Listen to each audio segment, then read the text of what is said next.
Assalamualaikum warahmatullahi wabarakatuh. Apa kabar nih teman-teman? Semoga kalian selalu sehat dan selalu bahagia dimanapun kalian berada ya. Balik lagi di channel YouTube Mackenzie. Nah, alhamdulillah sekarang itu udah tahun 2023 ya teman-teman. Awal tahun, awal yang baru. Nah, biasanya awal tahun begini kita tuh sering banget ya buat resolusi sebagai keinginan kita untuk berubah jadi lebih baik lagi dari tahun sebelumnya. Entah itu dari segi yang bersifat materi maupun non materi, pokoknya tuangkan aja dulu semua isi pikiran kalian, semua isi resolusi kalian di tahun ini di selembar kertas dan nikmati segala prosesnya karena dalam proses tersebut akan ada pembelajaran yang dapat kita petik nih teman-teman. Kalau Ami pribadi sih di akhir tahun dan di awal tahun itu Ami itu alhamdulillah dapat rezeki dari Allah ya teman-teman. Nah, di akhir tahun kemarin tuh Ami sempat nambah logam mulia nih alhamdulillah satu keping lagi. Ami tuh waktu itu beli di tanggal 12 Desember dengan harga 1 gramnya itu 1.037.000 dan di situ ada biaya ongkir ya teman-teman 37.000. Nah, ini ongkirnya itu sebenarnya ongkir dari kurirnya sendiri karena Ami tuh sistem COD di HF Code. Nah, di situ itu kita itu bisa COD, nanti kurirnya sendiri yang datangin dan pastinya kena biaya ongkir ya teman-teman. Tapi kalau misalnya kalian mau bebas ongkir itu ada spot bebas ongkirnya sih kayak misalnya kayak di daerah Bekasi itu ada stasiun Cakung, stasiun Kranji. Nah, satu lagi tuh Ami lupa. Nah, kalau misalnya kalian kepo, kalian bisa intip Instagramnya, nanti Ami kasih link IG-nya ya teman-teman di kolom deskripsi. Nah, untuk LM yang pertama itu Ami belinya di Galeri 24 yang biasanya itu kadang ada di kantor Pegadaian gitu loh teman-teman. Nah, Ami itu belinya di bulan Maret dengan harga 1 gramnya itu 940.000. Di sini nggak ada biaya ongkir karena Ami ngedatangin langsung kantornya ya teman-teman. Nah, itu alhamdulillah resolusi di tahun 2022 kemarin tuh Ami tercapai ya teman-teman untuk punya LM. Nah, untuk resolusi di tahun 2023 ini Ami tuh nulis beberapa ya teman-teman. Seperti yang poin pertama itu Ami tuh berdoa selalu semoga Kenzi selalu sehat, selalu ceria, dan Ami tuh pengen di tahun ini jadi ibu yang lebih baik dari tahun sebelumnya karena Ami ngerasa Ami tuh belum jadi ibu yang baik sih untuk Kenzi. Dan poin yang ketiga itu Ami tuh pengen banget punya penghasilan sendiri yang seperti yang kalian tahu Ami tuh kan full IRT ya teman-teman, tambah penghasilan karena Ami kan nggak kerja sama sekali. Ami hanya mengandalkan dari uang bulanan yang dikasih Pak suami. Dan Ami tuh juga pengen banget di tahun ini bisa isi perabotan rumah yang belum sempat kebeli. Dan poin yang terakhir dan yang paling penting itu Ami selalu berharap semoga Ami bisa jadi orang yang selalu bersyukur ya teman-teman. Semoga resolusi di tahun 2023 yang Ami tuliskan tadi itu bisa tercapai ya teman-teman. Nah, kalau kalian gimana nih teman-teman, udah buat resolusi kah atau belum? Kalau yang belum, yuk kita buat resolusi supaya kita bisa jadi sesuatu yang lebih baik lagi dari tahun sebelumnya. Nah, seperti biasa yang kalian tahu kalau setiap awal bulan pasti Ami budgeting ya teman-teman. Nah, ini Ami mau budgeting dulu supaya Ami tuh keuangannya nggak kebobolan. Nah, alhamdulillah di awal tahun ini tuh Ami dapat rezeki tambahan dari Pak suami karena di bulan ini Ami tuh dapat uang bonus gitu loh teman-teman, karena kan bonusan Pak suami ternyata udah cair. Nah, alhamdulillah Ami kecepretan ya teman-teman. Untuk bulan Januari ini Ami tuh dapat 6 juta rupiah dari Pak suami, di mana uang bulanan itu 4 juta dan uang tambahan atau uang bonus itu 2 juta ya teman-teman. Alhamdulillah.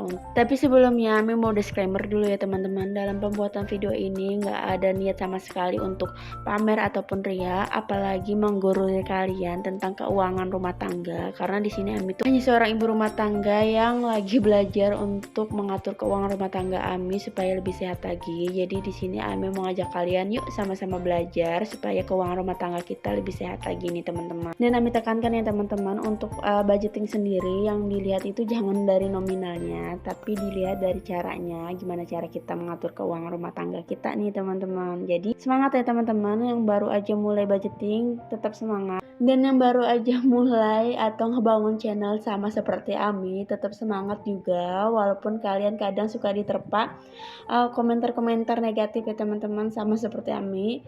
Pokoknya hiraukan aja kalau ada komentar negatif, buang sisi negatifnya, ambil sisi positifnya ya teman-teman. Nah, segitu dulu khotbah Ami. Nah, kita balik lagi atau fokus lagi ya teman-teman ke budgeting. Nah, untuk di bulan ini Ami tuh tabungannya itu 15% dari uang bulanan yang dikasih Pak suami, yaitu sebesar 900.000, di mana 900.000-nya itu Ami bagi-bagi atau Ami pecah jadi tabungan wajib sebesar 200.000, tabungan lebaran 50.000, dana darurat 100.000, dan sinking fundnya 550.000. Nah, di sini Ami sekalian ngejawab juga atau ngejelasin ya teman-teman tentang porsi tabungan dana darurat Ami yang kecil dibandingkan dana tabungan sinking fund, karena kan katanya sinking fund itu kan hanya untuk yang sifatnya konsumtif. Nah, di sini Ami mau ngejelasin kalau untuk porsi tabungan dana darurat di keuangan rumah tangga Ami memang sedikit kecil ya teman-teman, karena Ami mengikuti instrumen yang Ami buat setahun kemarin, di mana menyesuaikan dengan uang bulanan yang Ami terima waktu itu sekitar 3.500.000, dan Ami itu menabung 10% dari 3.500.000, yaitu 350.000 per bulan nih teman-teman, di mana 350.000-nya itu Ami bagi lagi atau Ami pecah lagi jadi 3 kategori, yaitu tabungan wajib, tabungan lebaran, dan dana darurat. Sedangkan di waktu 350.000 itu nggak ada sinking fund karena kan nggak ada sisa atau uang lebihan dari tabungan tersebut. Nah, di sini kenapa beberapa bulan ini sinking fundnya terlihat besar, karena ada uang lebihan setelah diambil dari 350.000 per bulan nih teman-teman. Jadi Ami tuh ngisi sinking fund di awal bulan itu kalau misalnya ada uang lebihan setelah Ami ambil dari 350.000 per bulannya. Jadi kalau misalnya nggak ada uang lebihan ya Ami nggak bakal ngisi sinking fund di awal bulan. Ami ngisinya kalau misalnya ada sisa anggaran di akhir bulan saat Ami evaluasi ya teman-teman. Nah, beliau juga bilang kalau misalnya sinking fund sendiri itu padahal untuk tabungan sesuatu yang konsumtif, dana darurat yang seharusnya diprioritaskan daripada sinking fund sendiri. Nah, Ami pribadi untuk sinking fund sendiri kurang setuju dengan pendapat beliau, karena menurut Ami yang Ami tahu itu sinking fund itu bukan hanya untuk tabungan sesuatu yang bersifat konsumtif saja, tapi bisa digunakan untuk tabungan seperti pendidikan, beli rumah, ataupun beli logam mulia untuk investasi juga bisa ya teman-teman. Pokoknya kalau sinking fund sendiri sebenarnya kalau pendapat Ami itu tergantung dari niat orang yang menabung sinking fund tersebut. Sinking fund juga bisa dialokasikan ke dana darurat jika memang dana darurat yang diperlukan kurang. Dana darurat yang harus diprioritaskan utama, Ami sih setuju ya teman-teman. Karena dana darurat itu penting kalau misalnya untuk jaga-jaga, kalau misalnya amit-amit kalau misalnya kita kehilangan pekerjaan atau sakit ataupun, dana darurat itu wajib ada di keuangan rumah tangga kita. Tapi yang perlu ditekankan, setiap orang itu memiliki pola pikir, prioritas, kondisi, dan keuangan yang berbeda-beda, tapi yang perlu dicatat juga setiap orang itu memiliki hak untuk menabung sesuai dengan kemampuannya masing-masing, jadi tidak bisa dipukul sama rata kan teman-teman. Jadi kalau misalnya ada yang mampu cuma menabung 100.000 per bulan untuk dana darurat ya nggak masalah, yang penting ada tabungan. Dan Ami yakin kalau misalnya kita nabung terus rutin setiap bulan, setiap ada uang kita tabung, itu lama-lama dana daruratnya juga akan terkumpul ya teman-teman. Jadi tetap semangat ya teman-teman yang masih nabung dana darurat dengan porsi yang kecil sama seperti Ami. Tetap semangat aja, pokoknya tetap nabung terus. Dan balik lagi ya teman-teman untuk di budgeting Ami di bulan Januari ini. Pengeluaran bulanan atau kewajiban Ami di yang pos pertama itu listrik dan PDAM sama seperti kemarin, yaitu 700.000.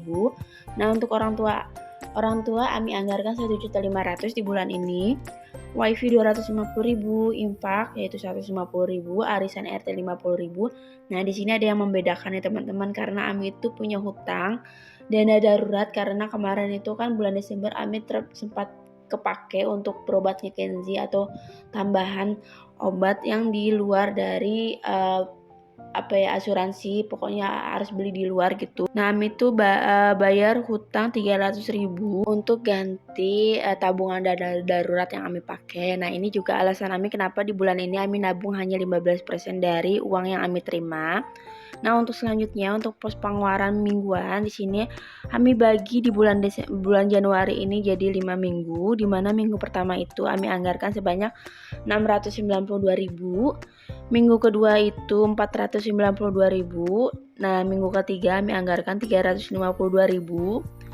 Minggu keempatnya 432.000, sedangkan minggu kelimanya itu karena cuman ada 3 hari, di sini Ami anggarkan sebanyak 182.000. Jadi total untuk pengeluaran mingguan itu 2.150.000.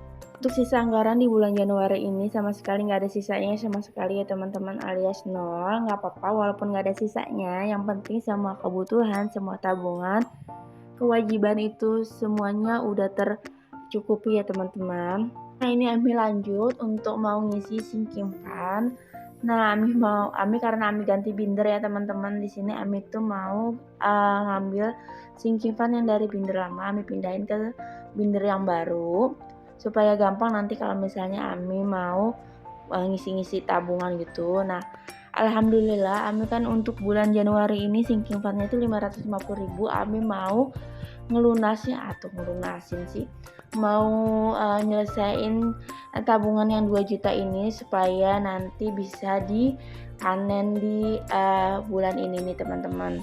Nah ini Ami lagi ngitung dulu semua total seluruhnya itu 305.000, karena berhubung Ami nggak ada 5.000, yang Ami bakal masukin itu hanya 300.000 nih teman-teman. Nanti 5.000-nya bakal menyusul kalau misalnya ada pecahan 5.000. Nah tujuan awal Ami kan menabung 2 juta ini sebenarnya untuk beli kitchen set ya teman-teman, tapi setelah dipikir-pikir beberapa bulan ini, berapa minggu ini tuh Ami tuh berpikir ulang lagi. Kalau misalnya kitchen set itu belum dibutuhkan banget atau dalam keadaan genting ya teman-teman. Dan paling nanti Ami bakal diskusiin lagi sama ayahnya Kenzi mau diapain uang 2 juta ini. Mau dibeliin kitchen set atau yang lain.